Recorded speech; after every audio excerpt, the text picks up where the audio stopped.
All right, right now we want to welcome in RNC Chairwoman Ronna McDaniel. Great to have you with us, Ronna. Great to be with you. Thanks for having me. All right, so President Biden now using the Defense Production Act, but just last week, former White House Press Secretary Jen Psaki was asked a question about using the same tactics, and here's what she said. The production of baby formula is so specialized and so specific that you can't just use the Defense Production Act to say to a company that produces something else, produce baby formula. It just doesn't work that way exactly.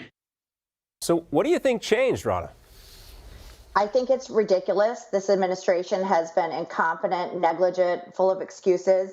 All we have to do is look at President Trump with Operation Warp Speed, where they came up with a vaccine for a brand new virus in less than a year that saved millions of lives. And you're telling me they can't figure out how to make baby formula in the United States of America?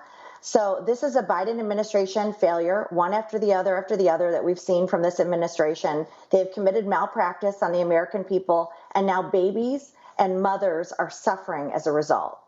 They sure are. And Congresswoman Elise Stefanik is coming out today, Ronna, saying the Biden administration has continued to put out what she calls false information to then cover up on its failures on this crisis.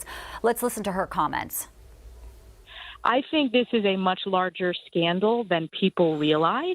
I think the FDA's incompetence and now cover-up, I think we are going to find out a lot more about this. And I credit the Abbott CEO for speaking out, speaking the truth, and calling out the White House for their failures from an administrative perspective when it comes to the mishandling of the FDA.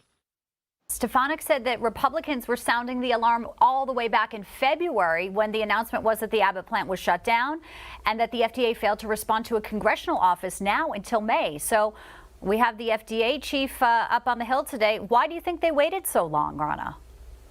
Because this is an incompetent administration, and that's a kind word for me to say. We've seen this with the withdrawal of Afghanistan. We saw it when we didn't have COVID tests in the winter. We've seen it with the energy crisis that America is suffering from. We were buying oil from Russia and funding the war in Ukraine as gas prices are skyrocketing here, and now the baby formula issue. And it's personal. Listen, I have a brother in Texas with an infant son. They cannot get formula. I have been scouring Michigan for cans that we've been sending. I know so many moms and families that are in this situation, and my sister-in-law has been desperate to get formula for my nephew. I can't understand how this is such an administration that is so incompetent and didn't understand this issue when they had a whistleblower last November that came forward. So this has been months and months and months of negligence, and it's only when it's a crisis that the administration turns up because Republicans put pressure on them and the media finally takes notice. What's just shocking for many of us is, Ronna, your brother might have to drive south of the border to find baby formula because apparently there's plenty down there. Take a look at this. This is in the city of Piedras Negras, just opposite across the border from Eagle Pass, Texas. The shelves are fully stocked, but when you go to the Walmart in Eagle Pass, Texas, the shelves are empty. I mean, Mexico has baby formula, but the United States does not? It's disgusting to see this administration take care of people who are coming to this country illegally. Of course, we care about the humanitarian needs of other people, but we've got to put Americans' needs first. And we have now seen babies being hospitalized because they cannot get formula. I can only imagine the desperation that moms are feeling right now, knowing that they can't feed their baby. It's not like you can make formula. It's not like they can take solid food. There's no option. And babies are suffering. And this administration has been slow out of the gate on every single crisis. And it is, and I'm going to say it again, a negligent, incompetent administration that has caused malpractice on the American people. And it has caused lives and livelihoods. And they should absolutely be held accountable. I hope we do that in November in these midterms when we elect Republicans to take the lead in the House and the Senate. So if we can now, let's turn to the abortion debate that's happening. During a House Judiciary hearing yesterday, Ronna, Republican Congressman Dan Bishop was asking a pro-abortion advocate this question about men's ability to get pregnant.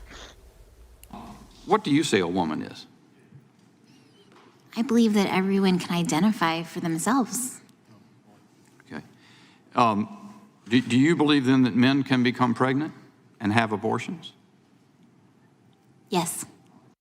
Men can become pregnant. And then she goes on and she admitted she's actually okay with partial birth abortions. Want to play this clip for our viewers and you as well. I trust all people to determine what they can and can't do with their bodies. Full stop. Okay, so you support late-term abortion? I support all people and trust That means people. late-term abortion. Do you support partial birth abortion? In other words, the child is half delivered, and then the woman says, my right, I want to take that one out. You support that? I trust people to make decisions about Wow. their body. Wow. So her name is Amy Aramide, and she's a pro-abortion advocate. And this is what's on display here across our country. Ronna, when you hear comments like this, how concerned are you about what could play out when, the Supreme Court does issue that final ruling on Roe v. Wade? Well, let's be very clear. The Democrat Party has become so extreme on this issue. We saw it on full display yesterday. First of all, men can't get pregnant and have abortions. Let's start there. That's just simple biology and science.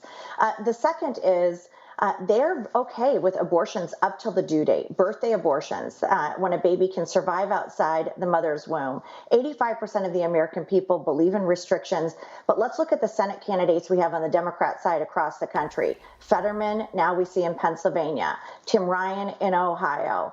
The list goes on and on. Beto O'Rourke in Texas, who's running for governor. They have